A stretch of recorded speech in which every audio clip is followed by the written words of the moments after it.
Are you ready? Are you ready? Are you ready for today's nap time story time? Okay, you know what I need to do first. There's my wrist. There's a temperature taker. And my temperature today is 97.5. I'm healthy, I'm good, I'm ready to go. I was all prepared to read to you today from this pretty cool book that Eddie, I got this book for you. And since you never came to visit me, it's still here waiting. But when I went through it, I decided it was really cool and I wanted to read some of it to some of the people who tune in. So tomorrow you will hear from Batman's Guide to Being Cool. Discover your inner cool with the help from me, Batman, the coolest superhero in the universe. Remember yesterday I talked about superheroes and the day before? I think we've got a theme here. Anyway, I started reading to you last week from this book. I think it was the week before. African American children's stories. Stories by African American artists and authors. A treasury of traditional tales. And today when I looked through, I found this, and I think I mentioned this story to you last week. Before I begin, you know I always have to have a sip of something to drink. And since these are old tales, I'm drinking from an old mug. This mug belonged to my grandfather. He would have been a very, very, very old man if he were still alive. He was born in the 1890s, 1896 to be exact. So figure out how old he would have been today and then put it in the comments. In the meantime, I'm taking a sip. Ooh, that coffee is good. And here's my favorite snack. Well, one of my favorite snacks. Club crackers and peanut butter. I had a dream about peanut butter last night and found a brand new fresh jar of Skippy in the cupboard. Oh, thank gosh, that pantry holds so many secrets. Anywho, took a bite of that. Remember we did spirituals the other day that people on the plantation sang? And that was the forerunner to gospel music, which if you listen carefully, I have some playing in the back. I'll turn it up just a bit so you can hear it.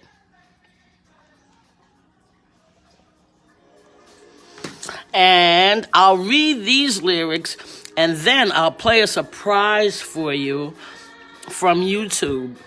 But this is called This Train. This train is bound for glory. This train is bound for glory. This train is bound for glory. Don't ride nothing but the good and holy. This train is bound for glory. This train don't pull no extras. This train don't pull no extras. This train don't pull no extras, don't pull nothing but the midnight special. This train don't pull no extras. This train. If you remember, I told you that this was coded language. Folks were trying to get back home, get off the plantation, be any place but that place. Meaning that they not pulling no extras. If you're not ready to get up and go, you're not holding me back. I'm out of this place. In the meanwhile, before I start reading, I want you to hear Bob Marley's version of this. So not only did we hear it here in America, but this song transcended and went to the Caribbean. And here's his version.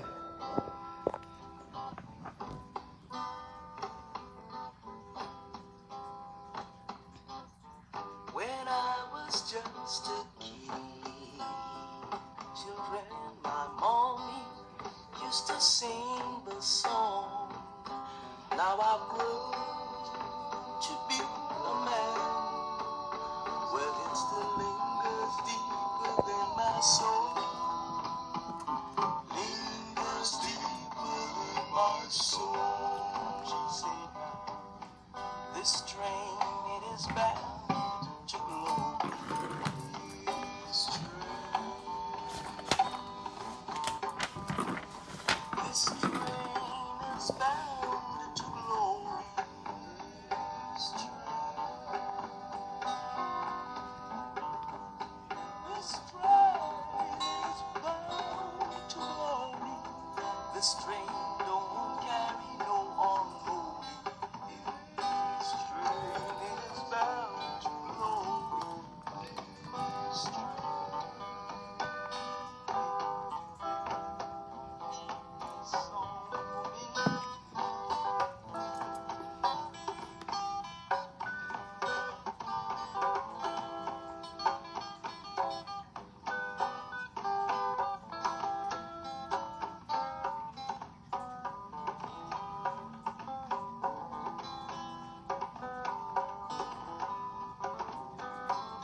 And she said, this train carry no backslider. This train, That would be the extras, no backsliders. this train carry no backslider. This train, this train carry no backsliders. This train only carry God's children. This train, oh yeah, this train. Yes, oh, let me hear the melody.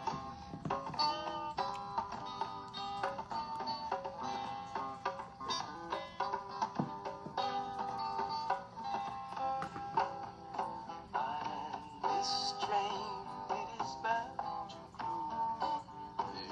This train, this train is bound to glory. This train, this train is bound to glory. This train don't carry no unholy. This train, yes it is. This train. So we went from singing songs for our freedom to Negro spirituals to the Caribbean also singing their songs, their versions of the old time songs of freedom. Bob Marley was known for his songs of freedom. And so now I'll turn back up the gospel music that I had in the background. And I will read this story to you, Tortoise, Hare, and the Sweet Potatoes. Take a look at the picture. And I think I wanted to read this to you because I know so many of you are returning to school, if not already, in the near future. And not everybody who smiles in your face is your friend. Be very careful who you call friend, who you choose to spend time with, and who you allow in your space. As long as anyone remembered, Hare had always been a shady character, forever up to no good. He spent his days telling riddles no one could answer and playing pranks on the other animals in the forest. And each night, Hare thought of new riddles and tricks he could play. I am the #1 trickster, Hare said with a grin. No one is more clever than I am. Tortoise, unlike Hare, was a kind-hearted creature. Each morning, she rose with the sun and happily began her daily chore of cleaning her teeny-weeny pond. She took pride in her housekeeping skills and kept the pond in tip-top shape, just in case a weary traveler ever needed a cool drink. So, Tortoise was not surprised when Hare dropped by one unusually hot autumn day. But, being a friend of most forest creatures, Tortoise had heard of Hare's bad reputation. As Hare filled his cup with water, Tortoise thought, Hare may be a swindler, but he won't fool me. I will never fall for his trickery. There's the text. I'll keep you focused on the picture as I read the text.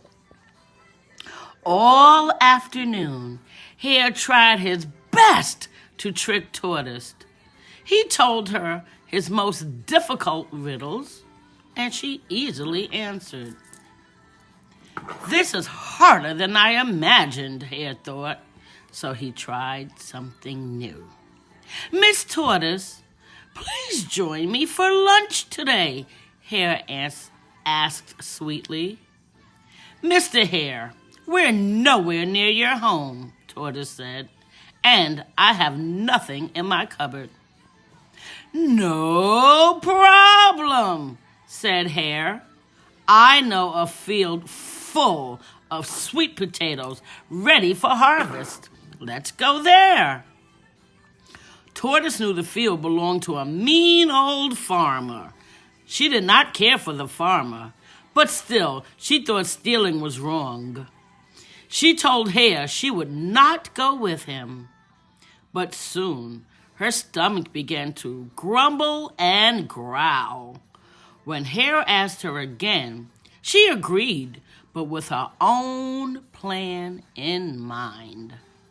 Within minutes, they stepped into a giant sweet potato patch. They pulled up sweet potatoes until their sack was full. Then they built a fire and roasted the potatoes.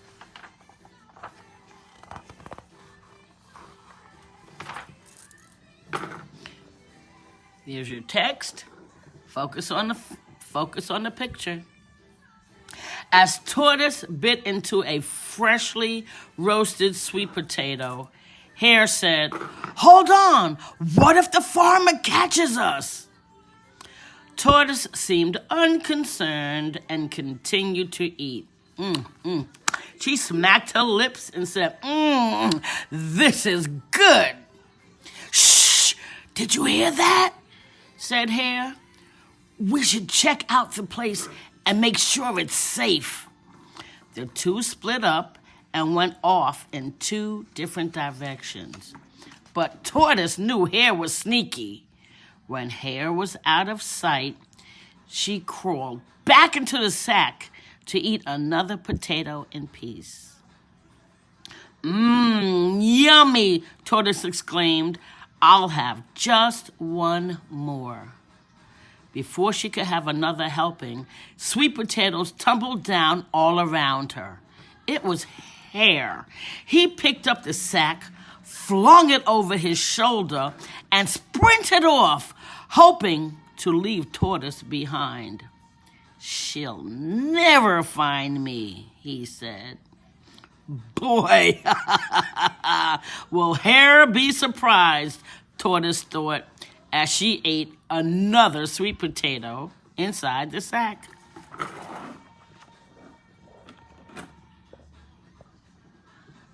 After a while, Hare found a swimming hole. Now I can drink some water, eat all the sweet potatoes, and not worry about little Miss Slowpoke, he thought. Hare reached into the bag without looking and Tortoise placed one of the last sweet potatoes in the hungry hare's hand. Oh no, Hare thought. Surely I can do better than this pitiful thing. Hare propped the bag up against a tree and put his hand back in, fishing around until he touched something big and warm. This will be a feast, Hare said.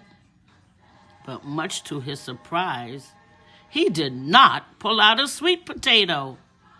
Miss Tortoise, he screamed as she rose from the sack, handing him the last pebble-sized sweet potato. Then Tortoise grinned and said, You may be a swindler, but you can't fool me. I'll never fall for your trickery. Disappointed that his trick backfired, Hare cried and cried. As for Tortoise, she headed back to her pond, pleased with herself for fooling the forest's most famous trickster. He or she who laughs last laughs the best and usually the loudest. Good for you. Good for you. Good for you, Miss Tortoise. As for the rest of you, as we celebrate Miss Tortoise's victory, and I take one more sip from my old granddad's mug, have you figured out how old he would be yet? That's good. Remember, he was born in 1896. How old would he be? I'm going to eat another one of my peanut butter crackers. Don't forget, tomorrow, I'll teach you how to be cool according to Batman. But right now,